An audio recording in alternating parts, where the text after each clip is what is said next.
Kita sekarang membahas metode periodik yang juga sudah kita pelajari di mata kuliah pengantar akuntansi. Kita lihat lagi videonya. Setelah kita pelajari metode pencatatan persediaan perpetual, sekarang kita membahas metode pencatatan periodik. Sama halnya dengan pembahasan kita di metode perpetual, kita akan pelajari materi terkait transaksi pembelian dan penjualan persediaan. Namun sebelum itu kita perlu membahas beberapa poin penting yang lebih memantapkan kita memahami karakteristik metode periodik yang terutama berkaitan dengan penentuan harga pokok penjualan atau cost of goods sold. Setelah itu kita akan membahas transaksi pembelian dan penjualan persediaan dengan periodik sistem, mulai dari pencatatan pembelian persediaan, pencatatan ongkos angkut, purchase return and allowance, purchase discount. Kemudian kita juga akan membahas transaksi yang berhubungan dengan persediaan seperti pencatatan penjualan, sales return and allowance, serta sales discount. Di akhir sesi ini kita akan membandingkan pencatatan antara metode perpetual dan periodik. Seperti yang sudah kita bahas di video sebelumnya, metode pencatatan persediaan periodik mengharuskan kita untuk menghitung nilai harga pokok penjualan di akhir periode. Jadi tidak seperti metode perpetual di mana kita tidak perlu melakukan perhitungan cost of goods sold di akhir periode karena cost of goods sold cukup dilihat dari saldo akun harga pokok penjualan. Kenapa begitu? Jawabnya ya di siklus akuntansi. Metode perpetual mengharuskan kita menjurnal setiap kali terjadinya transaksi penjualan dan pembelian. Di transaksi penjualan, kita selalu menjurnal kas pada sales revenue jika tunai sebesar harga jual, dan kita menjurnal cost of goods sold pada inventory sebesar harga pokok persediaan. Jadi, kita pasti posting jurnal itu ke buku besar yang mempengaruhi saldo akhir nilai harga pokok penjualan. Jadi, setiap waktu kita bisa lihat berapa saldo harga pokok penjualan dan kita bisa lihat berapa saldo persediaan karena kita selalu menjurnal dan kita selalu posting ke buku besar akun cost of goods sold dan inventory. Untuk periodik sistem berbeda. Periodik sistem tidak memiliki pencatatan yang melibatkan akun inventory dan cost of goods sold setiap kali terjadi transaksi yang berhubungan dengan pembelian dan penjualan persediaan. Jika tidak ada pencatatan atau jurnal, jelas kita tidak akan posting di buku besar. Jika tidak ada data inventory dan cost of goods sold yang diposting, pastinya saldo masing-masing buku besar tidak akan terpengaruh. Di buku besar persediaan hanya tampak saldo awal persediaan dari nilai persediaan akhir di periode sebelumnya yang dihitung melalui perhitungan fisik. Jadi ini sebabnya di metode periodik untuk menentukan nilai akhir persediaan maka kita harus melakukan perhitungan fisik. Dan untuk harga pokok penjualan atau cost of goods sold maka kita harus melakukan perhitungan khusus di akhir periode untuk mendapatkan nilai harga pokok penjualan. Perhitungan nilai cost of goods sold di akhir periode dilakukan seperti yang bisa kita lihat di slide ini. Yang jelas tidak ada saldo harga pokok penjualan karena harga pokok penjualan adalah akun yang dilaporkan di laporan laba rugi atau akun nominal atau sementara yang sudah ditutup di periode sebelumnya. Kita mulai dengan nilai persediaan awal tanggal 1 Januari. Di sini siklus akuntansi adalah 1 Januari sampai 31 Desember. Jumlah 36.000 euro ini adalah saldo awal persediaan. Kemudian kita tambah dengan harga pokok pembelian atau cost of goods purchase sebesar 320.000 euro yang penjumlahan itu menghasilkan harga pokok barang tersedia untuk dijual atau cost of goods available for sale. Jadi seperti yang sudah saya jelaskan sebelumnya, konsepnya mudah. Jika kita memiliki saldo persediaan awal 100 unit, kemudian kita beli 20 unit dari supplier, berarti sekarang terdapat 120 unit yang siap dijual. Jadi konsepnya sama dengan cost of goods available for sale atau barang yang siap untuk dijual. Sekarang bagaimana perhitungan untuk cost of goods purchase atau harga pokok pembelian? Harga pokok pembelian dihitung dengan nilai pembelian atau purchase sebesar 325.000 euro, kemudian dikurangi dengan pembelian bersih atau net purchase sebesar 307.800 euro ditambah dengan ongkos angkut. Dan di sini pembelian bersih dihitung dengan melibatkan purchase return and allowance serta purchase discount. Baik, sekarang kita menghasilkan cost of goods purchase atau harga pokok barang tersedia untuk dijual sebesar 320.000 euro. Yang nilai ini kita tambahkan dengan nilai persediaan awal sehingga menghasilkan nilai cost of goods available for sale sebesar 356.000 euro. Kemudian nilai ini kita kurangkan dengan nilai persediaan akhir sebesar 40.000. Nilai 40.000 ini kita dapatkan dari perhitungan fisik. Sehingga sekarang nilai harga pokok penjualan atau cost of goods sold adalah 316.000. Jadi dari sini bisa kita ringkas bahwa rumus harga pokok penjualan adalah persediaan awal ditambah harga pokok pembelian kemudian dikurangi persediaan akhir. Kemudian jika kita lihat di tampilan perhitungan di slide ini, kita melihat ada purchase return and allowance, purchase discount, freight in atau ongkos angkut. Mereka ini adalah nama akun dan angka-angka yang dilibatkan di perhitungan ini pasti didapatkan dari saldo masing-masing akun tersebut. Jika kita mengingat siklus akuntansi, maka kita paham dari mana saldo tersebut. Ya, saldo dari buku besar. Dan saldo dari buku besar pasti karena ada penjurnalan yang melibatkan akun-akun di sini. Jadi dari sini kita bisa simpulkan bahwa metode periodik memiliki akun purchase atau pembelian, purchase return and allowance atau retur dan potongan pembelian, purchase discount, freight in atau ongkos angkut. Akun-akun itu tidak dimiliki oleh metode perpetual karena ketika metode perpetual menjual dan beli persediaan tidak pernah melibatkan akun purchase atau pembelian. Ketika terjadi retur pembelian dan diskon pembelian juga tidak melibatkan akun purchase return and purchase discount. Metode perpetual selalu melibatkan akun inventory untuk transaksi-transaksi itu. Oleh sebab itu, perhitungan seperti ini hanya dilakukan oleh metode periodik. Metode perpetual tidak perlu melakukan perhitungan ini karena simpel saja alasannya tidak ada yang bisa dihitung seperti ini di perpetual. Karena perpetual tidak ada akun purchase return and allowance, purchase discount. Dan perpetual sudah memiliki data lengkap di buku besar akun harga pokok penjualan sehingga cukup dilihat dari buku besar itu, maka sudah dapat diketahui berapa saldo akhir nilai harga pokok penjualan tanpa menghitung seperti ini yang tidak mungkin bisa dipaksakan untuk dihitung karena data akun-akun untuk perpetual yang ini tidak ada. Jadi perhitungan ini hanya untuk periodik sistem yang data-data akun ini hanya dimiliki metode periodik karena ketika ada transaksi pembelian, mereka tidak pernah melibatkan akun inventory tapi akun purchase atau pembelian. Untuk lebih jelasnya kita bahas contoh transaksi pembelian dan penjualan persediaan dengan metode periodik.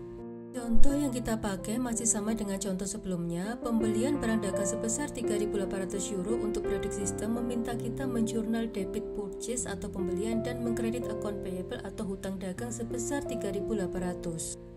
Jadi, transaksi pembelian tidak melibatkan akun inventory debit seperti halnya yang terjadi di metode perpetual. Kemudian, jika terdapat ongkos angkut yang ditanggung oleh pihak pembeli, maka tidak akan melibatkan akun inventory seperti halnya perpetual, tapi melibatkan akun ongkos angkut atau freight out sebesar 150 euro. Akun ini bisa disebut freight out atau delivery expense seperti yang kita bahas sebelumnya. Dilaporkan di laporan laba rugi dan masuk dalam perhitungan harga pokok penjualan, jadi tidak dilaporkan di beban operasional. Jadi beban angkut atau beban pengiriman yang ditanggung oleh pihak pembeli wajib kita masukkan dalam komponen harga pokok penjualan, bukan beban operasional. Di beban operasional seperti yang sudah kita ketahui ada beban gaji, beban listrik, beban air, beban pemakaian perlengkapan, dan lainnya. Nah, jika beban angkut ditanggung oleh pihak penjual, maka beban angkut itu akan kita laporkan di beban operasional ini, bukan di bagian harga pokok penjualan. Akunnya bebas namanya, bisa delivery expense atau freight out. Tapi freight out ini dilaporkan di beban operasional jika beban angkut ditanggung oleh pihak penjual. Jadi bisa kita simpulkan pertama, ongkos angkut atau beban angkut yang ditanggung oleh pihak pembeli memiliki nama akun bisa freight out atau delivery expense.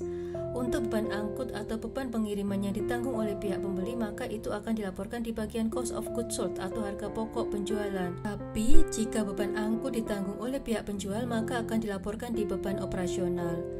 Kemudian, jika kita mengingat lagi perhitungan harga pokok penjualan, beban angkut ini menjadi komponen harga pokok pembelian persediaan atau cost of goods purchase, yaitu ongkos angkut ditambah pembelian bersih menghasilkan cost of goods purchase. Kenapa ongkos angkut menambah nilai pembelian bersih? Karena untuk menentukan harga pokok pembelian yang harus perhitungkan ongkos angkut, sehingga ongkos angkut itu juga ikut dipertimbangkan ketika menentukan harga jual produk. Jadi untuk beban angkut sama halnya beban lainnya merupakan akun yang dilaporkan di laporan laba rugi, sehingga merupakan rekening sementara atau nominal dan memiliki saldo normal debit, atau dengan kata lain beban angkut bertambah di sebelah debit. Sekarang kita di tema purchase return and allowance atau retur dan potongan pembelian. Soal masih sama dengan sebelumnya dan di sini kita tidak melibatkan akun inventory tapi kita menggunakan akun purchase return and allowance. Jadi jurnal kita akun payable pada purchase return and allowance sebesar 300 euro. Purchase return and allowance seperti kita ketahui di perhitungan cost of goods sold merupakan akun nominal atau sementara yang memiliki saldo normal kredit.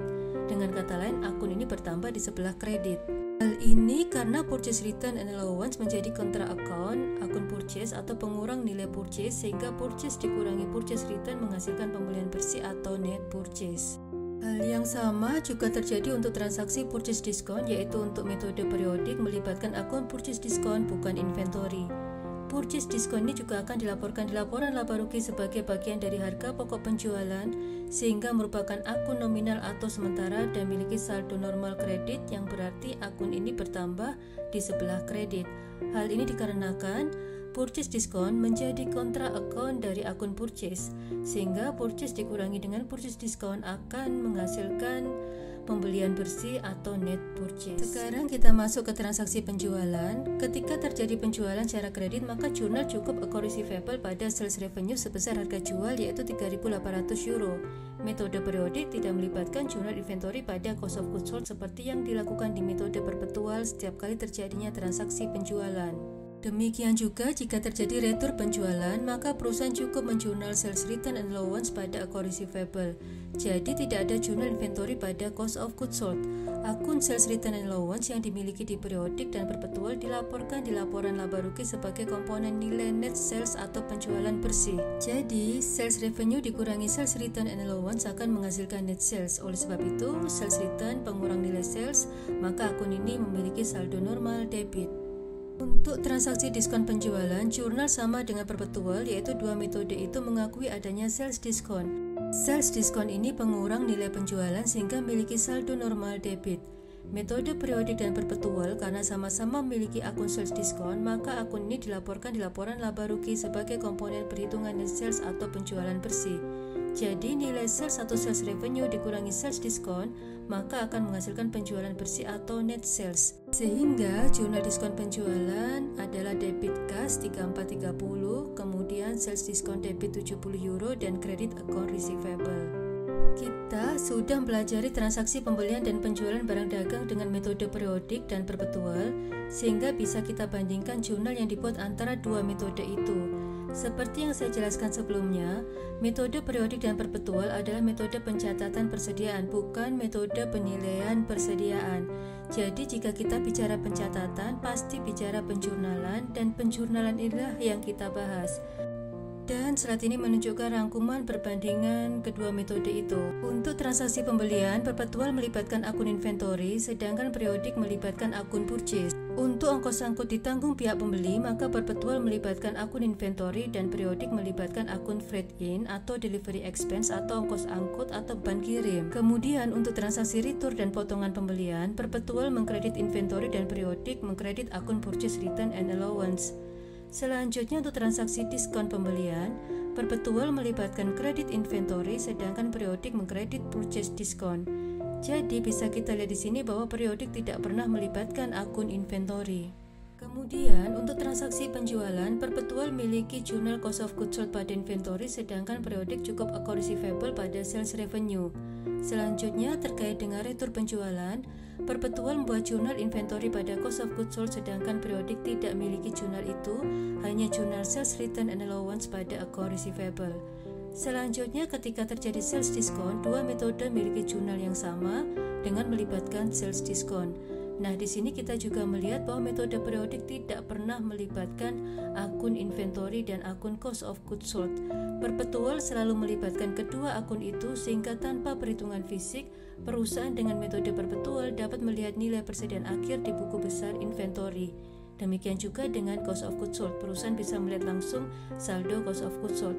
Hal seperti itu tidak bisa dilakukan oleh metode periodik karena metode periodik tidak pernah melibatkan kedua akun itu ketika penjurnalan. Sama halnya dengan metode pencatatan perpetual, jurnal yang kita buat sebelumnya adalah bagian dari jurnal yang kemudian kita posting ke buku besar sehingga menghasilkan neraca saldo sebelum penyusian atau unadjusted trial balance.